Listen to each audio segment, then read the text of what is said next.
I have a favor to ask, Uncle Byron. Rutherford, inform the kitchens. There'll be guests. We dine immediately. But, Uncle...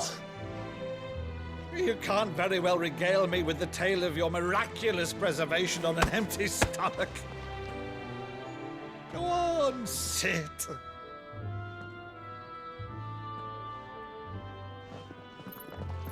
See that you use the good plates, Rutherford.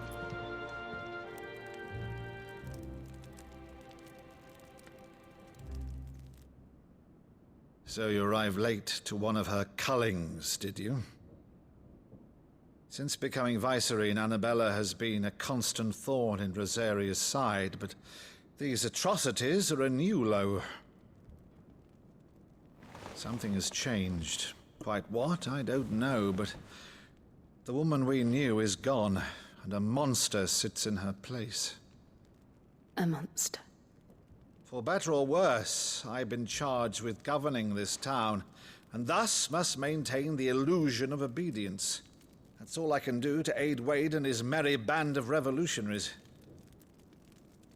So he's told us. You have risked much for Rosaria. Our nation will be forever in your debt.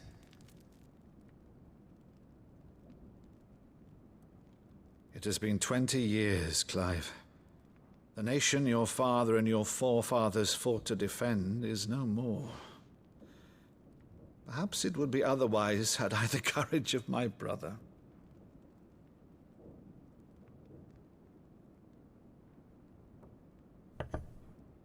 All right, if it's a ship you require, a ship you shall have.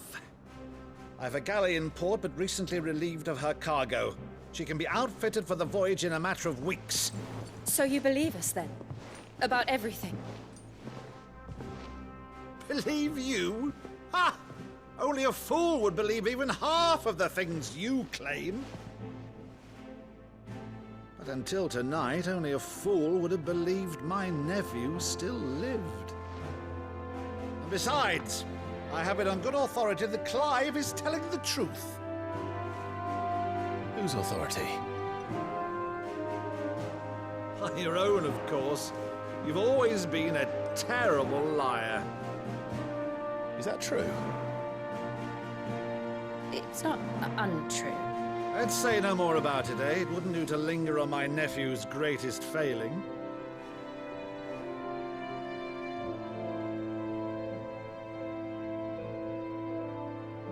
The one thing I cannot believe, though, is all this about you being Sid. You were always such a good boy, but now you're quite the outlaw. Which, if I'm not mistaken, would make me an outlaw's uncle. Right then, who shall we pillage first? Rutherford, fetch me my cutlass. This will be fun.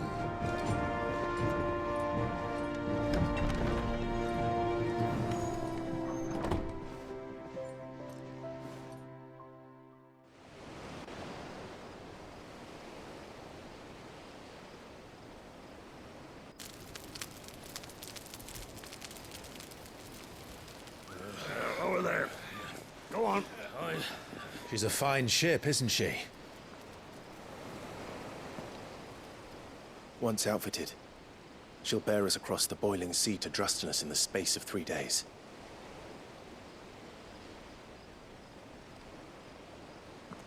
Something on your mind?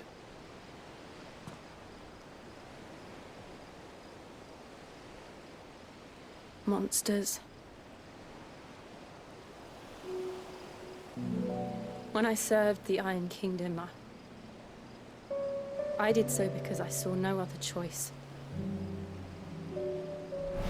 Because once they learned that Lash would not move me, they turned it on those who could.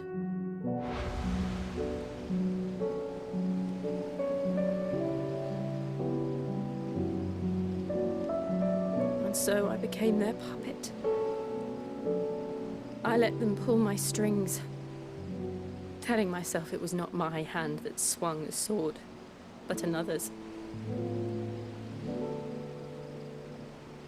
I removed myself from the truth so I wouldn't feel the pain it caused.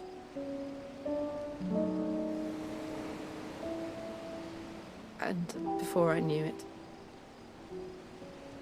I no longer felt anything. Anything at all.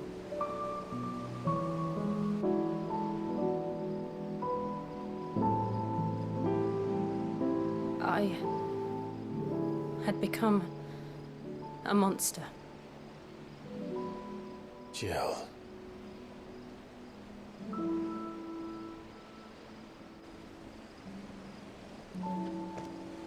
I don't want to be a monster, Clive. Do you understand? I want to choose a different path, a better path. To live on my own terms. But before I can do that, I need to come to terms with my past.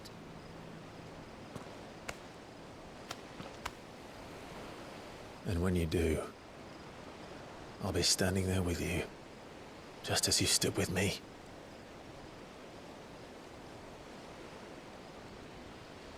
Thank you, Clive. I must atone for my sins. Only then, when it's done, will the monster cease to be. Just promise me that you won't die with it.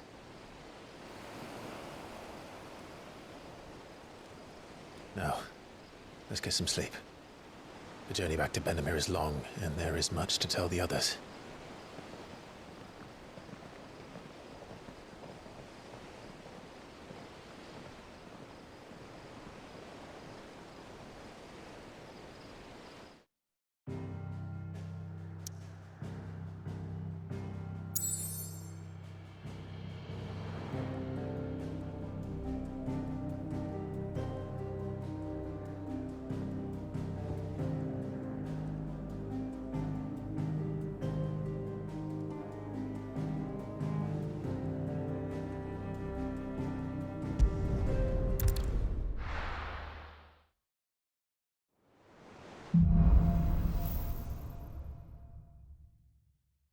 Only the Founder knows what awaits us in the Iron Kingdom. But Vivian could probably make an educated guess.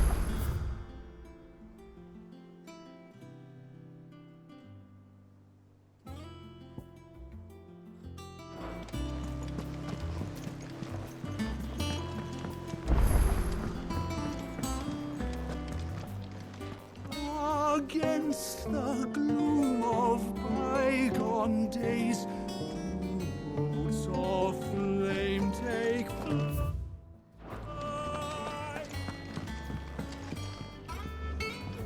I didn't take you for... Oh, this? I borrowed it.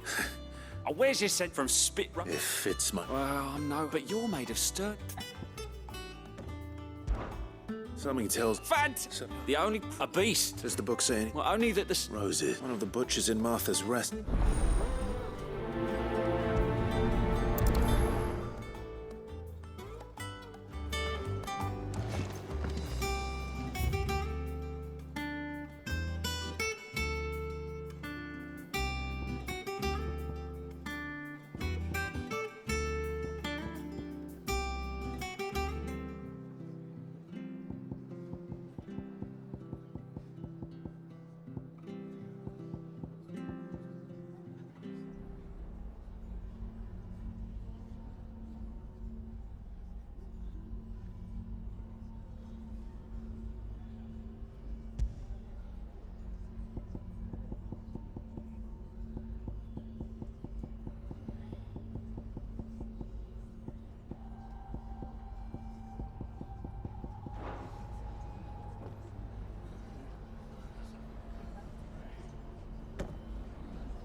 Headlands wouldn't be half as bad without all the bloody dust.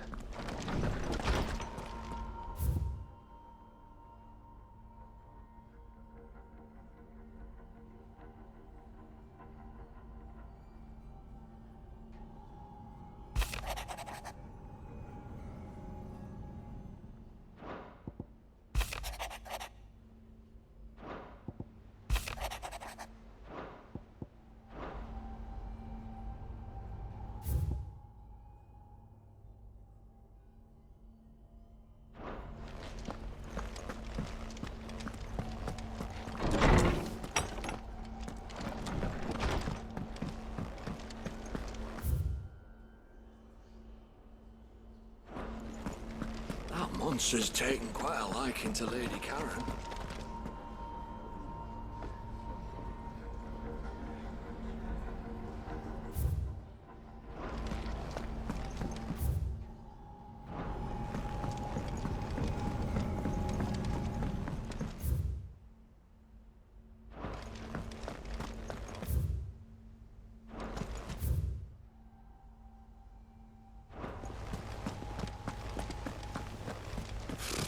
Typical nobles.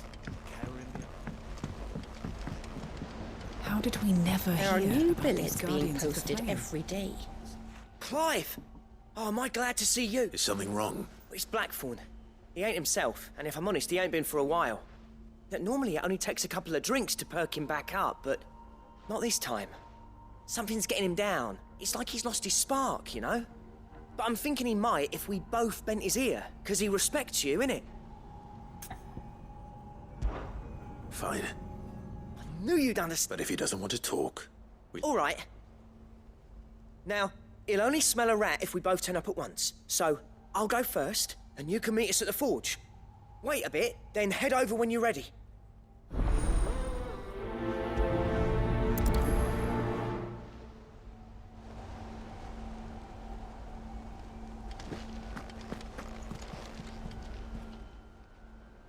Oh, I wasn't expecting you back so soon.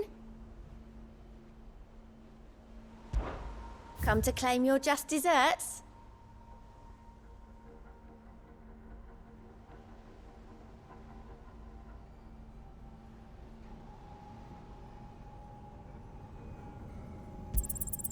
Here you are. You earned this.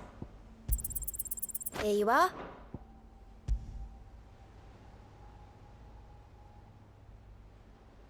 Best of luck out there, Sid.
I could have sworn we had a few.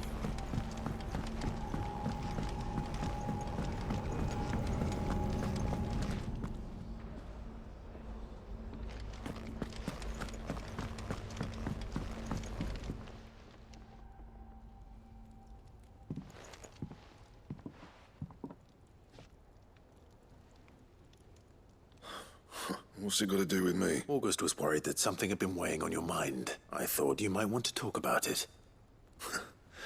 Did you now? I told you not to stick your nose in my business. What'd you go and do?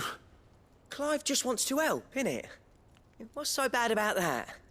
Talk to him. You never know, you might feel better for getting it all out in the open.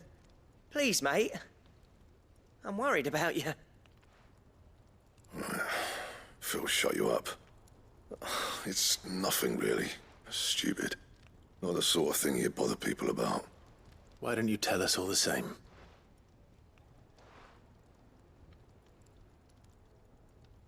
Karen and I have an arrangement. I keep an eye on Goots, and she shows me what the competition's up to. Interesting arms and armor, things like that. Anyway, the other day, she shows me a cuirass she's come by. Masterpiece of level work. Light, supple, and tougher than it had any right to be. Made my stuff look like heavy, clumsy shit. I should have brought the bastard thing there and then just to study it, but I was too proud. And now every time I reach for my hammer, I'm reminded that I'm not the craftsman I thought I was. There. You happy? You got what you came for. Now piss off. All right. We're going.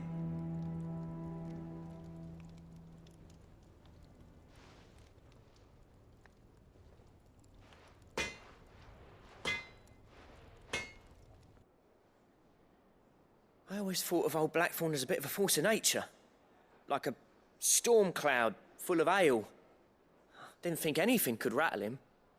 Least of all a stupid piece of leather. Blackthorn's always taken pride in his craft. Questioning it means questioning himself. Something tells me this is only going to get worse. If he has doubts, it will affect his work, which will only add to his problems. We need to nip this in the bud. I couldn't agree more. He said he should have bought that cuirass. Perhaps we should track it down for him. Assuming you're happy to help, that is. Too bloody right I am. Glad to hear it. First things first, then. We need to speak to Karen.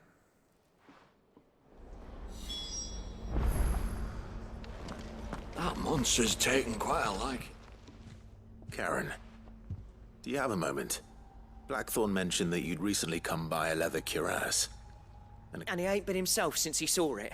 Sorry, sold it already. Didn't think Blackthorn cared for it, but it were nicely put. Makes all his stuff to order. But you don't know where we might find him, do you? like I said, he's a bit of an odd one. Doesn't even have a workshop. He don't trust hunters neither, which means he spends as much time out tracking beasties as he does working their hides. I see. He did tell me something, though. Apparently, his next commission's for a set of griffin hide greaves. Here, there's a griffin on the hunt board. The curse breakers were placing bets on who'd bag it. Now, where the bleeding hell was it sighted? Somewhere in Sambrec, maybe... Caer Northern, that was it. Thank you, Karen. We'd be lost without you. At least you admit it. So, it sounds like going after that griffin might be the best chance we have of finding our roaming leatherworker. I'll leave the hunting to you if you don't mind. While you get on with that, I'll ask around the markets. See if I can't sniff out who he is and where he's hiding. Good idea. Hopefully one of us will be able to track him down.